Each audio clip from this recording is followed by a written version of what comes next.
Okay, y'all, it's snowing here in Connecticut. Yeah, I want to see what my snowmageddon looks like. Hold on. Bruh. It's cold and it is snowing. Why do I live in Connecticut? I do not know. Well, that's what happens when you live in the Northeast, right? All of these years and I'm still not used to it. But I was looking for some place in my house to come live and I couldn't find anywhere. So I was like, just go to the studio, Mubaraka. Just go to the studio. It's in the backyard. You could do that. You can do that for your Facebook people. You can go to the studio. So here I am in the studio. So I am going to talk about carbohydrates today. Now I gotta find my stand. There it is. It's snowing. What is the weather like where you are? Tell me where you are and what the weather is like. I am curious. I need to know about sunshine, even if it's not sunshine. Tell me about sunshine. It is like a for real snowstorm here. It's like our first snowstorm of the year, so I'm like, I thought we was gonna get away with the winter not being that bad this year, but apparently winter decides to show up. But it's not bad that it's literally February 1st and we are just getting any significant snow. Well, it snowed, and that's not true. It snowed once so far this year, but it was like warm the next day. 80 degrees in Saudi. Oh my gosh. Oh, I'm so jealous for multiple reasons. I am jealous. I'm jealous. Oh my God, and it's hot in Jamaica. Oh my gosh. I went to Jamaica once. Actually, I went to Jamaica twice. And it was beautiful. Hot, but not as hot as Mexico. Mexico is hot. It is literally the hottest place that I've ever been. And I've been to Saudi Arabia, and I've been to Dubai, and Mexico is like a whole different kind of hot. Like, it's mad hot in Mexico. I have anybody from Mexico here? Like, how do you live in Mexico? It's like the extreme of Connecticut. That's crazy. I'm moving around a lot. I know I'm moving y'all around a lot, but I'm trying to get It's snowing in Kashmir. Oh, okay. So y'all have winter like we have winter. All right. I think that's it. All right. We'll go for it. My camera is way off. Y'all know what I look like. I am in Mandeville. Where's Mandeville at? Mandeville? Where's that? Is that a country or is that a city? Walaikum salam from Seattle. Does it really rain all the time in Seattle as all of the movies say? I have a cousin that lives in Seattle, Washington. I have yet to come and visit him, but he's there. One day. But where's Mandeville? I would really like to know that. A sister from Uganda. Assalamu alaikum from Uganda. Did I ever tell you my Ugandan story? It's so funny. So I got asked to speak at the Ugandan Muslim American conference a few years ago. And so I was specifically speaking to Ugandan Muslims in America. It was absolutely awesome experience. I got to meet a prince and everything. But in my ignorance of the difference in African cultures, I wore this beautiful, bright pink and blue skirt and shirt, and I was like the only person there that was in anything colorful. And then I found out that Ugandans don't really dress with the same flair as, say, Ghana or Nigeria. I was like, oh, it's like a whole different culture. Okay. But I look cute, so, you know. I just wasn't culturally appropriate. All right. I'm to do that. But it was an awesome, awesome experience, and I'm still connected with some of the ladies that I met at that convention. All right, people. Me and my random stories. Today, I wanted to talk about carbohydrates. I'm going to talk to you about, I've been posting some information. I've been posting, oh, this is like a really bad view. I'm going to change my camera view here. All right, because I'm also going to sit down. I'm a little off today, people. I'm a little off. Snow throws me off. Snow. Oh, Mandeville is in Jamaica. Okay. So is that near Kingston or near, oh, I didn't go to Kingston. I went to Negril. Is it closer to Kingston or to Negril? Because I know that they are two, the little I do know about Jamaica, I know that they are very separate or further away from each other. All right, carbohydrates. So you don't need carbs, people. You don't.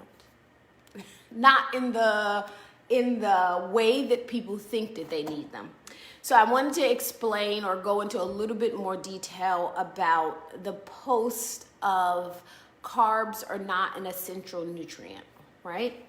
So we have macronutrients. Those are our major nutrients, right? Macro meaning big, which is carbohydrates, fats, and protein. Everything that we consume, doesn't matter what type of diet that you're following, you are consuming some variation of those things, right? You are consuming meat, which is proteins and fats. You're consuming vegetable, which is carbohydrates, depending on what type of vegetable, if it's something like, or fruit, which is carbohydrates, right? If depending on what type, you might have avocado, which is also has fats in it, right? So you're consuming legumes or beans, which have carbohydrates and proteins in it. Rice have carbohydrates, very little teeny amount of protein in it, those kind of things. So everything we consume, right, if it is for human consumption, it contains a carb, a protein, and or a fat, right? Dairy products, carbs, protein, and fats are inside of dairy products, right? So everything that we consume. We are not talking about micronutrients. Micronutrients are vitamins, minerals, electrolytes. Those are micronutrients.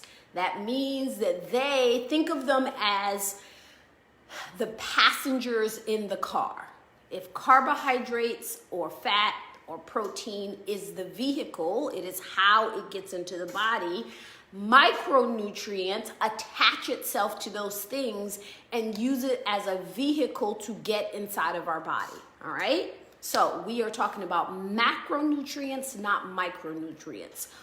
What is an essential nutrient?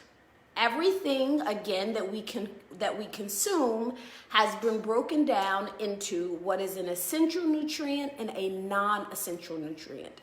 An essential nutrient is a nutrient in which we cannot produce on our own, our bodies cannot produce it, or we cannot get from an alternate source than that, like one particular source, right? So fat, for example, even though it has been demonized and we have fat phobia about consuming it, it is actually an essential nutrient. Our body cannot just autonomously produce fat. I know it seems like it does, but it doesn't, right? We have to consume it, and we actually need fat. Fat is a way in which our hormones communicate. Our brain needs fat and to function off of. Like, our organs need fat to cushion them, to communicate with one another. Us consuming fat and having fat in our system is an essential nutrient. It is a nutrient in which we cannot live without, right? So two things. Let's break down the two words so that we are clear on the definition. Essential means that we cannot produce it ourselves or get it from an alternate source. A nutrient is nutrient in which our body needs, and without it we will develop a dysfunction or disease, right? So that is what an essential nutrient is. One, it's essential that we consume it because we cannot produce it ourselves. It is a nutrient because without it we will develop a disease or dysfunction, right? So a non-essential nutrient is something in which we can live without, right? That you don't develop disease without it. Your body may be able to produce it itself, or you just don't need it at all right? So that's what a non-essential nutrient is. Fat is an essential nutrient. We cannot live without fat. We cannot live without live and be healthy without consuming fat. We must. The problem for many people is that they consume it in the wrong portions or with the wrong things, all right? Protein is an essential nutrient. We must consume protein, and we must consume complete proteins. It's an essential nutrient because, one, our body cannot autonomously produce protein. We don't just produce protein from our own body, and we also cannot live without it. If you go with zero protein, then you will have dysfunction and disease. We must have protein in our diet. This is something that we have to consume. Both of those are essential nutrients. Carbohydrates, let me clarify. I am talking about the function of each one of these things. We will get into exactly how much you need of each thing later on a different live. But carbohydrates is not an essential nutrient. What does that mean? Let's go back to our definition about what an essential nutrient is. What is the purpose of, first we have to understand the purpose of the carbohydrates, right? Carbohydrates are a vehicle. It is a vehicle in which nutrients attach itself to in order to get into our body. So, for example, let's take an orange, right? It has carbohydrates in it. It's sweet, so it's going to encourage human beings to eat it. Now, vitamin C is going to attach itself to that vehicle because it knows that people are going to eat it, and the vitamin C comes in our system as a vehicle. Carbohydrates, its main purpose is to convert into glucose, which is the body's version of sugar, into our body so they can bring the nutrients in. That is the purpose, and our body can use the glucose for energy.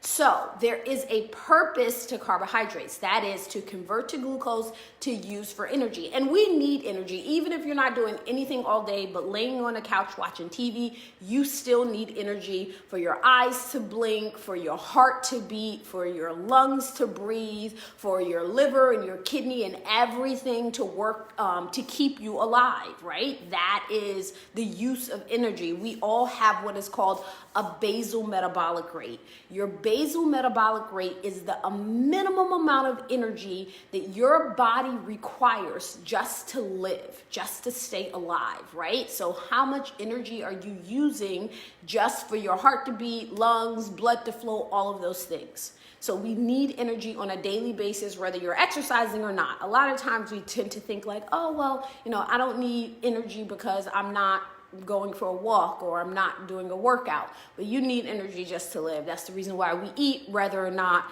we are working out or not, because you need the calories for energy.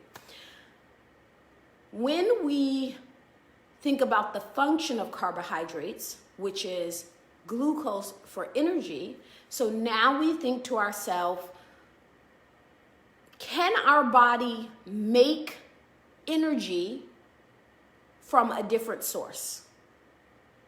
And the answer to that is yes. When carbohydrates are not present, our body can convert fat into ketones and use that for energy. So glucose is not required for energy. There is a misconception that has been proven by science since the 1960s that our brain needs glucose in order for it to function.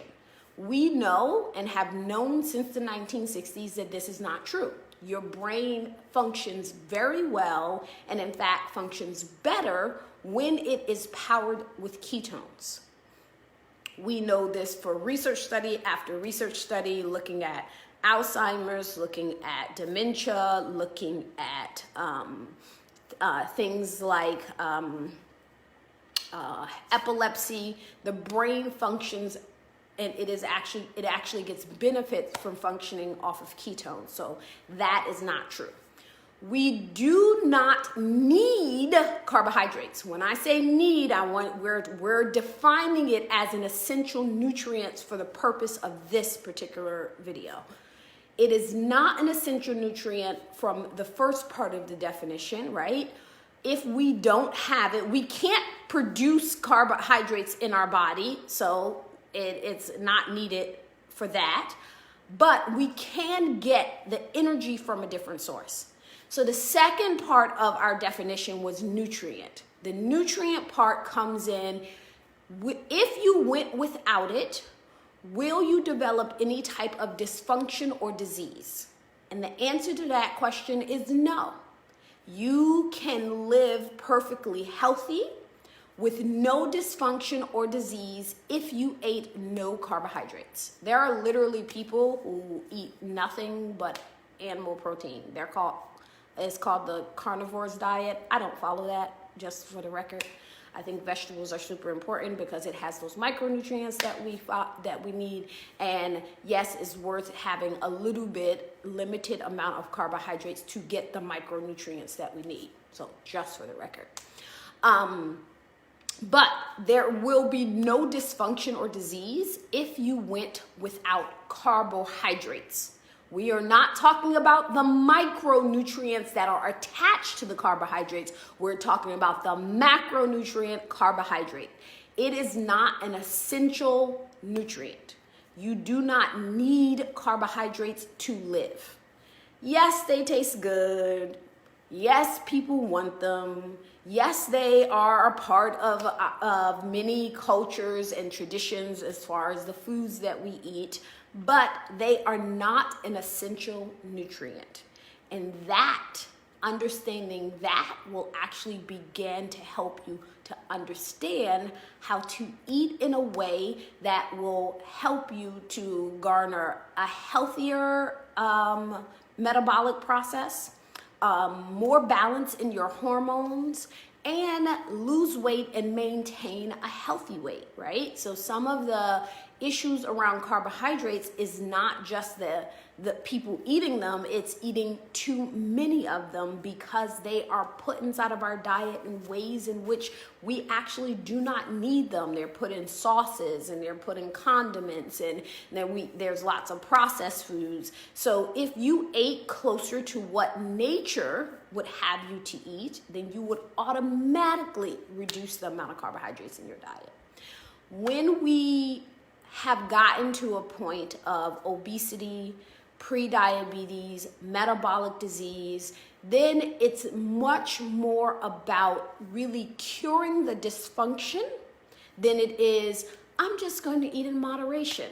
I know this is an unpopular opinion, but once you have done your body harm, eating in moderation is not really the best way to undo that harm, right? It is when you are eating in moderation, you are allowing the harm to continue for an extended period of time. Yes, eventually you will probably lose weight.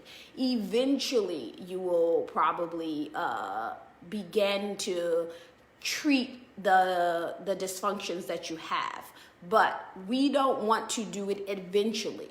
We don't want to continue any part of the dysfunction for any amount of time that it could be avoided. So, with that said, I'm going to leave you with a couple of suggestions. So, number one, even if you are like, I'm not ready to give up all my carbs, decrease the amount of carbs. And I don't mean go from white rice to brown rice or wheat pasta or durum pasta to whole wheat pasta. I mean, like, choose something to start to remove from your diet, right? Rice is rice. I don't care what color it is, and I don't care how much wheat germ is on it. It's a carbohydrate, and you're continuing the dysfunction by refusing to give up on it, right? Stop drinking juice, not just soda. We all notice the whole, I don't drink soda anymore. Great, that's a wonderful step, but don't substitute it for juice. Juice literally has the same amount of sugar and carbs as soda. Don't believe me?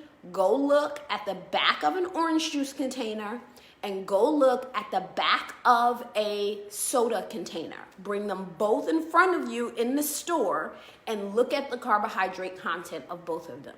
Look at the sugar content of both of them. Your insulin level does not care if the sugar came from high fructose corn syrup or if it came from orange juice. It is going to respond the same way. So you can start reducing the carbohydrates in your diet by cutting out sugary drinks. That includes juices. Even if you got a $500 juicer and you're putting them in the juice and you're making them from organic juices, organic fruit that you got from Whole Foods, it is still sugar, a concentration of sugar. On this page, I also posted a post about how sugar affects your immune system. This is just one of the many ways in which sugar affects your immune system. And they actually did a research study where they took 100 grams of sucrose, glucose, honey, orange juice, and they monitored immune markers in people's blood. And they took blood at 1 hour mark, 2 hour mark, and they kept taking the blood, and they found that the immune markers were significantly decreased up to 5 hours after drinking only 3.5 ounces of orange juice. That's less than a half a cup. So some people may say, well, what about the vitamin C that's inside of the oranges? The damage that the sugar does cancels out the vitamin C. So you're not eating oranges, you're literally just concentrating the juice of the orange. So it's more than just about the orange and all of the micronutrients. Remember the sugar in it as well. So I'm not saying eating a whole orange is the same. I'm specifically talking about concentrating the juice.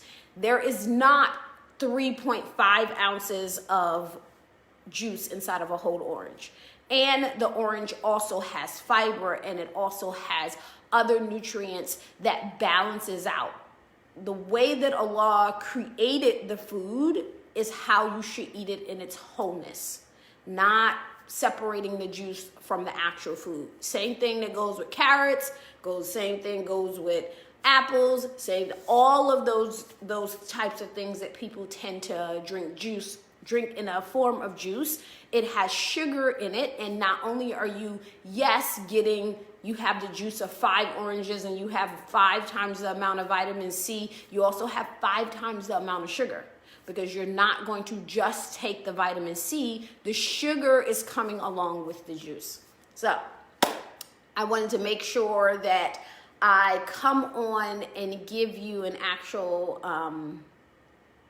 informational video about some of the things that I have been posting this week. We are going to talk much more about the detriment of sugar in our diet and carbohydrates and how we can cut them out, decrease them, avoid them.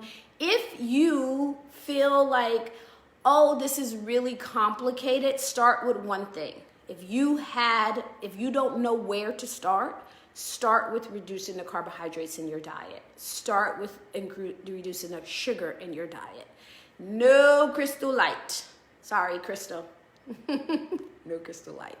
So the reason why, I was actually going to make another video, but since you posed the question, I'm going to talk about it a little bit now, which is all of the sugar substitutes do no better for you if your goal is healthy eating or weight loss. So we know that sucralose and dextrose, they in fact still raise your insulin level. So a lot of people think like, and I actually am trying to figure out like what is the reasoning behind that. Even when you go in a store and you see like candies that is marketed towards diabetics, but they have sucralose and dextrose in them. And we know in science that those, even though they are sweeteners with no calories, they still raise insulin level. But the additional damage that it does is they have found, so there was one study done that showed that sucralose and dextrose, it actually disrupts the gut biome. So the gut is like a second brain, and the good and bad bacteria balance inside of our digestive system is actually plays a huge role in everything from autism to obsessive compulsive disorder. So it literally is like they see people with these disorders with a certain imbalance inside of their gut bacteria. People with Crohn's disease, people who have depression, all of these things have actually been directly linked to an imbalance in gut bacteria. But we also have certain gut bacteria that help our body to convert our food sources into energy or store it as fat. That's actually also happens inside of your gut. It's not just a liver thing, right? If you took any science class, you might remember them saying, well, it's the liver got jobs to determine whether or not something is going to be burned as energy or stored as fat. But the process is much more complicated than that. Part of that process is a certain bacteria inside of our gut. I don't have the name in front of me and it's super long, so I will actually try to link an article underneath this video. But certain bacteria in our gut actually helps to break down food, and they have found that sucralose and dextrose actually disrupts that bacteria. It destroys the bacteria that we need in order to have our body to convert those calories into energy instead of storing them as fat. So people who drink diet soda, artificial sweeteners, they actually have a greater chance of being overweight or obese. So no, you should not be substituting your regular soda with a diet soda. Get rid of the Crystal Light, get rid of the Splenda, get rid of those things. Are not good for your gut bacteria, nor is it helpful if you're trying to manage your weight. The things that we know that do not disrupt insulin is monk fruit, stevia, and erythritol. Erythritol is a sugar alcohol. You can buy it in crystals. Monk fruit comes from a fruit. Stevia comes from a leaf, right? So those things, so far, the research is telling us that they do not raise insulin level and they do not disrupt the important gut bacteria that we need for balancing our digestive system. So I'll give you more details on that on another video where we'll talk specifically about sugar alternatives and all of the things they do and do not do. All right? So that is our live for today. Join me tomorrow at 11:30 a.m. I'm here Monday, Tuesday, Wednesdays, and Thursdays. I will see you then, and happy World Hijab Day. All right? Assalamu alaikum.